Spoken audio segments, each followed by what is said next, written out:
Hi, I'm Georgia. I'm a PhD candidate at La Trobe University in Melbourne, Australia, and with the CP Achieve Centre for Research Excellence.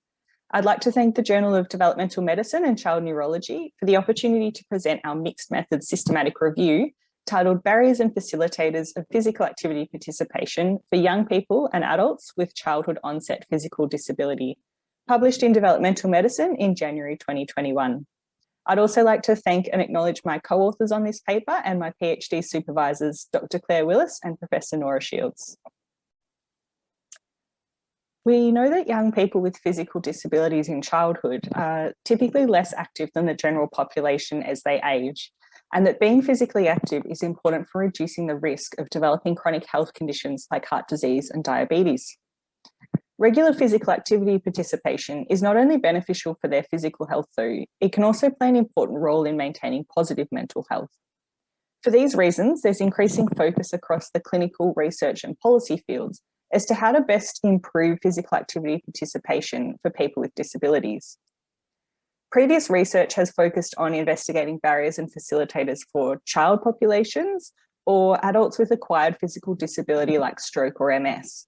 However, there's currently very little research in this area for those with childhood onset disabilities like cerebral palsy and spina bifida, who are adults or transitioning into adulthood. This transitional age is unique for a number of reasons. It's a time of great social development where this group are finishing school, gaining autonomy and transitioning into adult roles and responsibilities, while at the same time, many of the supports and services that facilitated their participation when they were children either reduce or cease completely.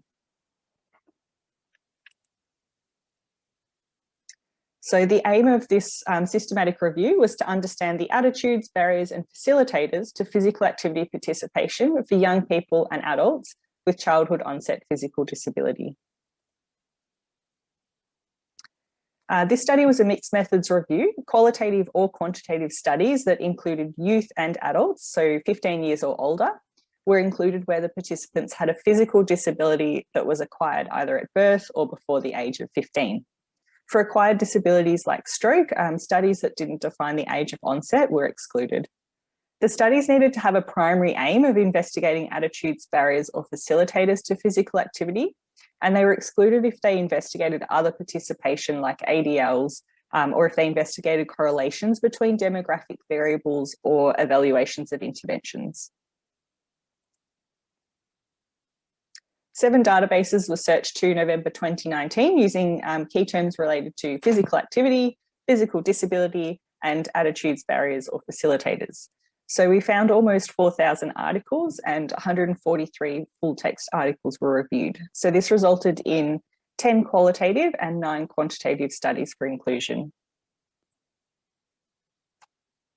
The studies included a range of disability types, with CP being the most common, and the mean age of all the study participants was 23 years old, so towards the end of that youth spectrum.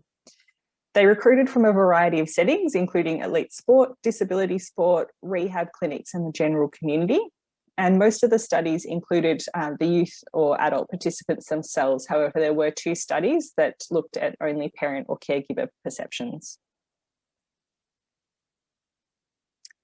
So as there were both qualitative and quantitative studies, we used the McMaster critical review system and a 3-star ranking scale developed by IMS to compare the quality across both the methods.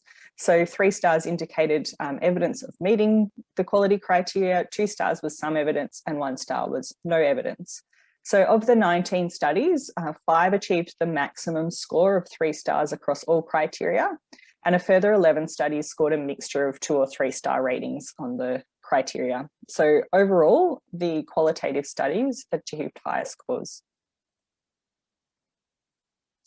So analysis of the data was completed over 3 phases.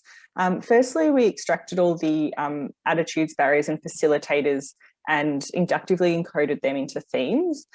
So due to the range of outcome measures and designs used, emphasis was given to the data reported by the highest quality studies first, followed by the frequency of occurrence. So following this, we matched the themes to the COM-B framework, which is a behaviour model in which the components of capability, opportunity and motivation interact to contribute to a behavioural outcome. So in this case, physical activity. This framework was used as it doesn't separate personal and environmental factors, and it just allows them to be considered together within the components. With common elements emerging across the themes, a third interpretive synthesis phase was completed to explore the relationships between the themes. So the results of this synthesis phase, they're grounded in the evidence of the contributing studies, but they result from an interpretation of the themes that were developed in the second phase. So the results of the review are represented by this figure of a scale.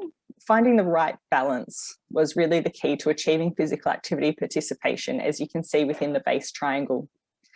The scale can be weighed in favour of being active or not by either the enablers, shown in green, or the barriers, shown in red. So these enablers and barriers included 6 opposing themes within the capability, opportunity, and motivation categories. So, for example, within the motivation theme, there was a juxtaposition of studies that found that physical activity could provide a sense of belonging, and those that reported that it made participants feel like they stood out.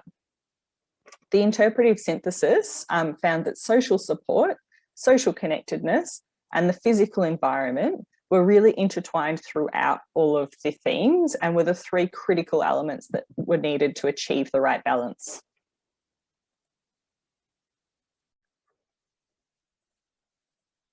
So social supports encompass the attitudes, beliefs, and behaviours of family, peers, recreation staff, organisations, and policymakers.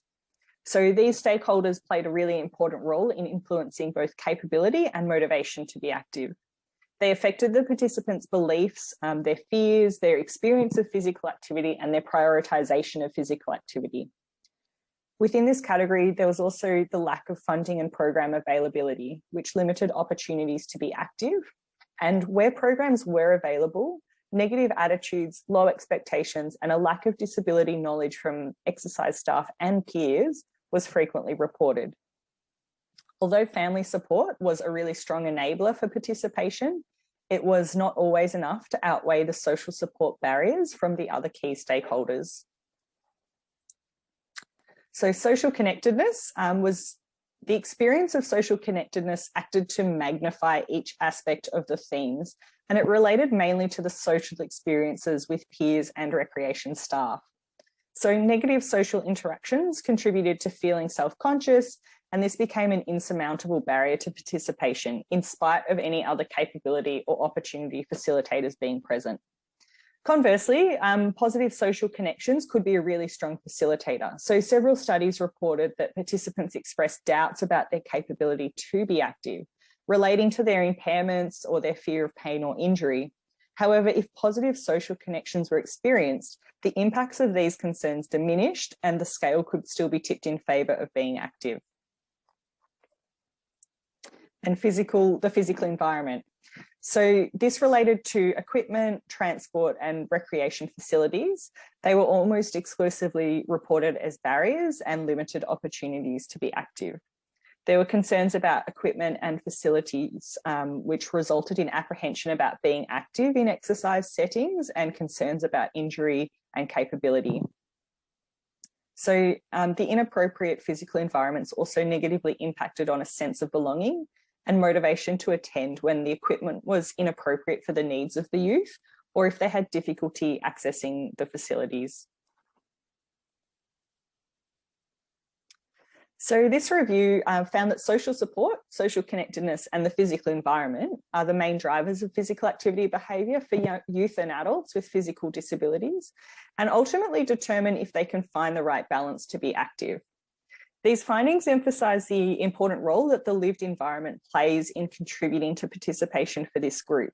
So making changes in these 3 key areas to address societal attitudes and behaviours, funding and program support, and improving the universal accessibility really requires a significant level of collaboration across clinical, organisational and policy levels, but may contribute to improving participation levels amongst youth and adults with childhood onset physical disabilities.